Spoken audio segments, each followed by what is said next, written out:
Welcome back to the channel, everyone. My name is Beluga Jaegers, and today we're going to be talking about the greatest panel in Attack on Titan. So I think this is going to be a really cool experiment, and we're going to just, relive a lot of cool memories we've made along the way, reading this story, and this is going to be, again, the greatest panel. So, if you have not read the manga through, I should say, please click off the video. I would really hate to spoil you because the story is great and it only gets better. So, now that all the anime watchers are gone, I can now dive in. So, this is going to be just a really cool video, and the answer might shock you. And no, I'm not trolling, I'm not playing. The answer I'm giving is my real answer, and you're just gonna take it or leave it because I am unfortunately not here to please people. So people might get a little bit upset about it, but remember, this is fun, and if you want to have your own ranking, you can always make your own. Now, one last clear before we hop right into this. This is in my opinion. Usually my videos, I frame them as fact because most of my videos are just objective fact. I'm not a subjectivist. I believe everything is objective. So, this video is not one of those videos because I am, of course, biased. I don't have a perfect memory, so I forget some things. I also am not an expert in literature, so I might not be able to parse through fine nuances. So this is my opinion, and I'm sure there's going to be people in the comments or people who watch this video who say, well, maybe that's not the best panel, maybe it should be ranked higher, and you're probably right. So with that out of the way, let's just jump right into this. So what we're going to be doing is we're going to be taking two panels from each season, right? And I know I said manga, but that's how I want to split it. We're going to take two panels from each season, and we're going to go in, and I'm going to say, I think this one's the best. Alright, so let's just hop right into that. Okay, so starting from season 1 in chronological order. First one is, who do you think the real enemy is? Now, this panel not only was memified almost immediately after it was dropped, it actually is a very good panel. And especially considering the fact that he's talking to Eren when he says this, who is in fact the real enemy towards the end of the series. So not only is it a cool bit of foreshadowing, it also is the central focus of the story, who is the real enemy. And it also exposes the mystery, right? Because we're led to think Titans are the enemy, but SCM gives us a little bit sneak peek in the first episodes. Don't jump to the conclusions. Maybe the Titans aren't the actual enemy, and it brings up this invigorating mystery. And then we get it again in season 2, and then again in season 4, and then it's a very complex topic in Attack on Titan. So this is one that really has a lot of themes in it, or a main theme you could say, and it also foreshadows the eventual end. So very cool stuff there. But next, so remember Marlowe. He was talking with Annie, and he was talking about how he wanted to get rid of all the scum in the military police, blah blah blah. Well, Annie goes on this long monologue about the military police and corruption, and she's talking about how people go along with the flow, right? And this is what historians call historical relativity. So people say, oh, X person is bad because X did this bad thing, right? And those people, those historical figures that you get to look down upon, that was commonplace and normal back in the day. They would be normal people that are transported to this time period. A good example of this, as I brought this up before, is the guy who's crossing his arms while all the people are saluting Hitler. That's a good example of that. All those people that were saluting Hitler were all very normal people. If you were to meet them in real life back then or even now, they'd just be normal, people. They'd be nice people. They'd probably open the door for you when you walk into the grocery store. They'd probably change a flat tire for you. They're just nice. They're probably just nice, normal people in real life. Problem is that when institutions and systems are around, people tend to fall for those. And of course, in this particular instance, Annie did not give her the out.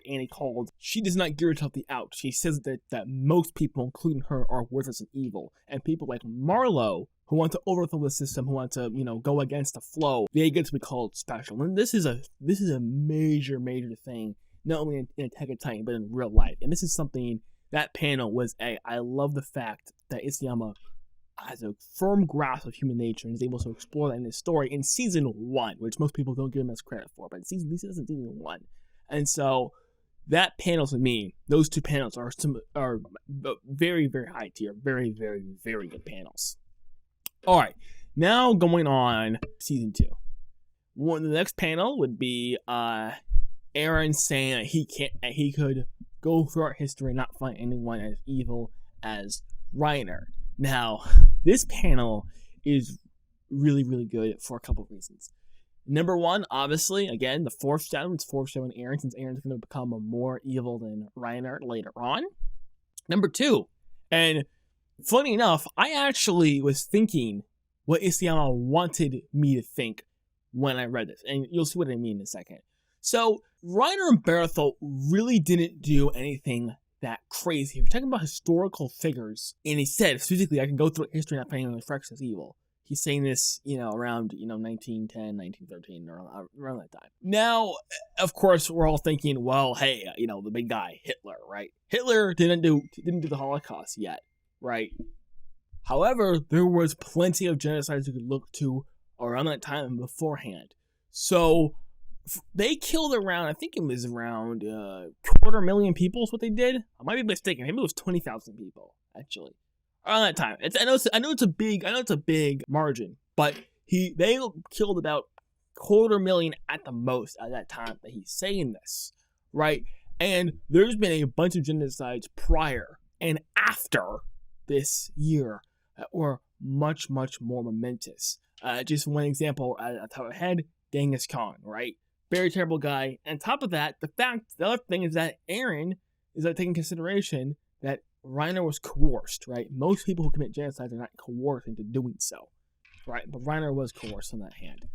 And so the reason why I bring this up is because he's a perception of the world that is very faulty. He thinks people are better than they actually are. And this would, of course, lead to the rumbling, right? So when he thinks, oh, Reiner and Bertholdt, they're the tip top of evil, when honestly, they are not. There's been so much more evil that's happened in the world and is going to happen in the world, including Eren's own actions. So this line, when I read this, I thought, man, Eren would be pretty disappointed if he actually knew what the world was like. Because I was like, I have knowledge of other atrocities that happen.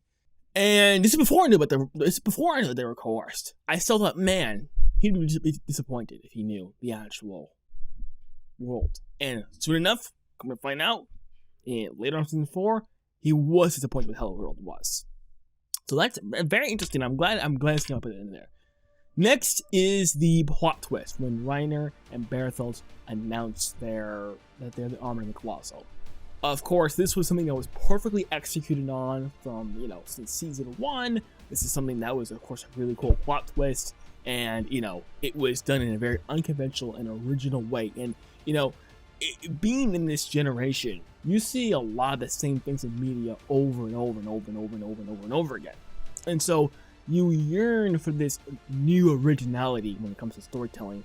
And you got this with this plot twist. So this plot twist, you are hard pressed to find a plot twist delivered like that. Now let's move on to season 3. Chronological order is the chapter actors. As I'm sure most of you guys don't really remember, but to catch you up, this is when Sanus, who is a military policeman, he tortured Pastor Nick, which is Hanji's friend, remember? Hope I'm catching you up and remembering here. And Hanji and Levi ended up capturing him and torturing him, remember? Hope you remember that. But that's what happened. And so in actors, this was around this time. So he looks to Hanji and he says that, she says to her, break a leg. It's like, in the plays, when one actor leaves, the other one takes its place, right? And this is something that has been apparent throughout Attack on Titan, where you have the people who are supposedly the good guys coming to reverse the cycle and overtake the bad guys and start oppressing them. This is what happened with Eldia, right? This is exactly what happened. Eldia was the bad guy. They oppressed and raped everybody. Then, Eldia gets overthrown by Morlus. And now Eldia is getting oppressed by the Marleyans. And it's just, it's a cycle, right? So that's exactly what Sanus is describing there. And that's why, and wow, they were torturing Sanus. What did Armin say? Armin said, we are no longer the good guys. Because now, right, Pastor Nick got tortured. They got tortured. The heroes were the good guys. Now they're the bad guys, right? So And of course, with Eren of all things, and we see this with the poster, it's done very deliberately. We see Colossal Titans attacking Eren's home, Eren's the victim. Then we see Attack Titans attacking Marley's home. Marley and, Gabi and etc. are all the victims. So it's a very, very good line, a good bit of foreshadowing, good grasp of human nature in history. So, the next panel in season 3. The end of season 3 in the anime, when Eren points to the ocean and said, if we kill all of our enemies over there, will we finally be free? Now, this one is kind of funny, because I was considering putting another line in here that was extremely similar. Let's see if you can catch up with the similarity of it. When Erwin and Armin were both incapacitated and they're deciding who to give the serum to, Eren starts making his case for Armin, and along the lines of that, he says that he lost sight of his dream a long time ago. I was going to put that line in instead. However, I changed it to this line. And those two lines, to the discerning mind, are very similar. Now, this entire time, we've been fixated on two things: killing the Titans and reaching the ocean. And we had extremely strong direction. In fact, when I was, watching this back in season 1, I was saying, well, we know how this series is going to end. We know they're going to reach the ocean, they're going to be happy, and it's going to end, right? Because that was the direction we were being taken in. And it's not bad to have a predictable ending, because we did have strong direction. We had a reason to watch the next episode, all for that one goal.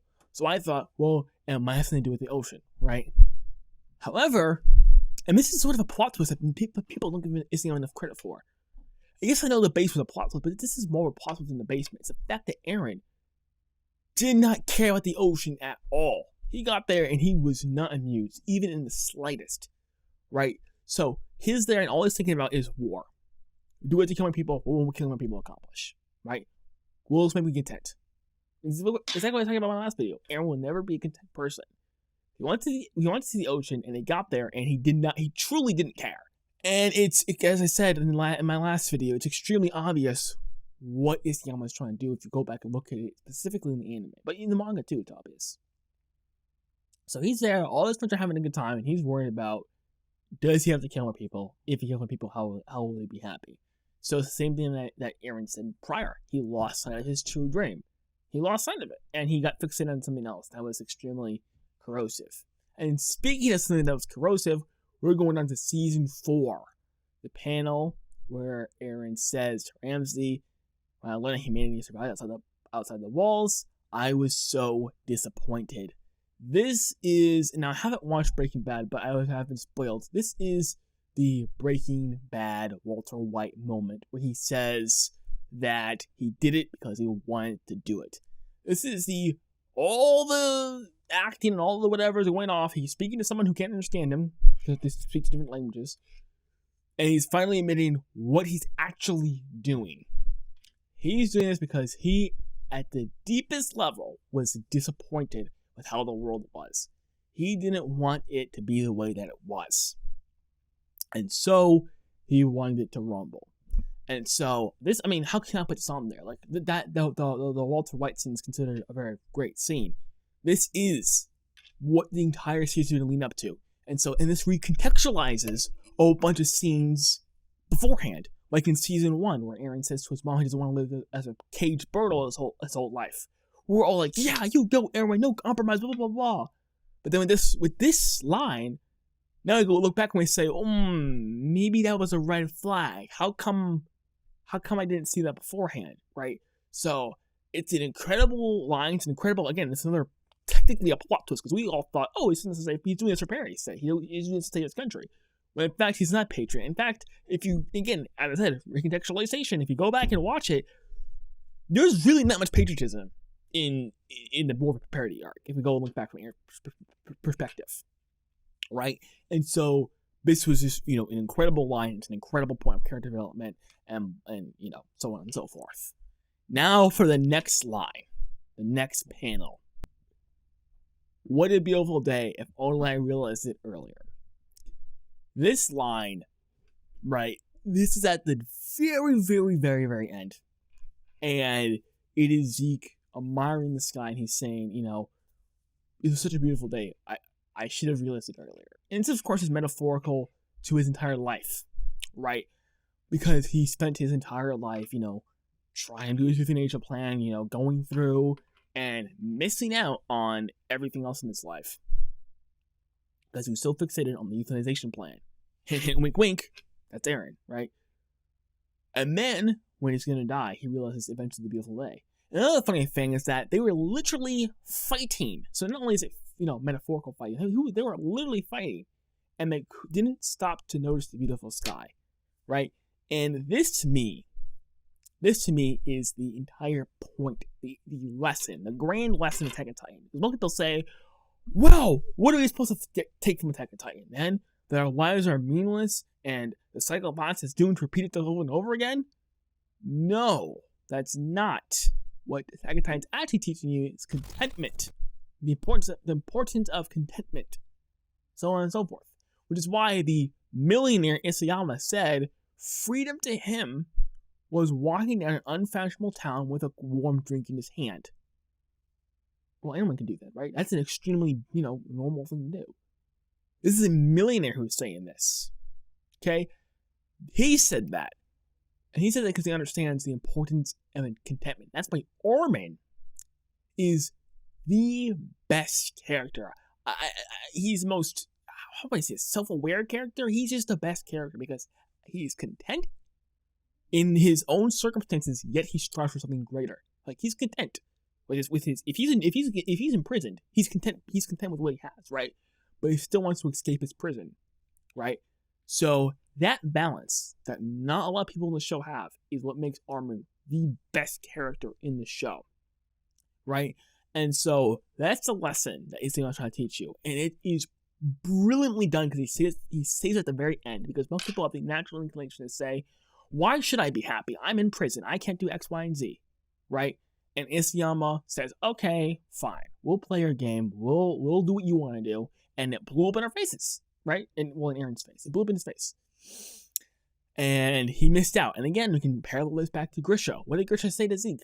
I should have played with you more, right? Because he was so focused on the warrior and getting vengeance for Eldia and making Eldia great again and, all other stuff that he forgot to play with his son. And who's Zeke, who says the line. So that is what I think is another great panel in season 4, right? Now, of all of those panels, which one does Beluga do I personally think is the best? Well, actually, and I'm not joking. I swear I'm not joking. I'm not trying to be fun. I'm not trying to be, contrary. I'm not trying to get clicks. In my opinion, it is actually the last one we talked about, Zeke's panel. Because like I said, it's what the story was leading up to for 137 chapters, right? Literally from chapter 1. Because chapter 1, what does it say? We knew the humiliation of being caged and the fear of being terrorized by them. And then Eren says his little bird speech. And then from there, it's all about, freedom and imprisonment and all other stuff. So, and then in season 4, we start talking about the cycle of violence and how it's inevitable. And we're supposed to start feeling flustered. Well, how are we supposed to stop this? What can be done about this?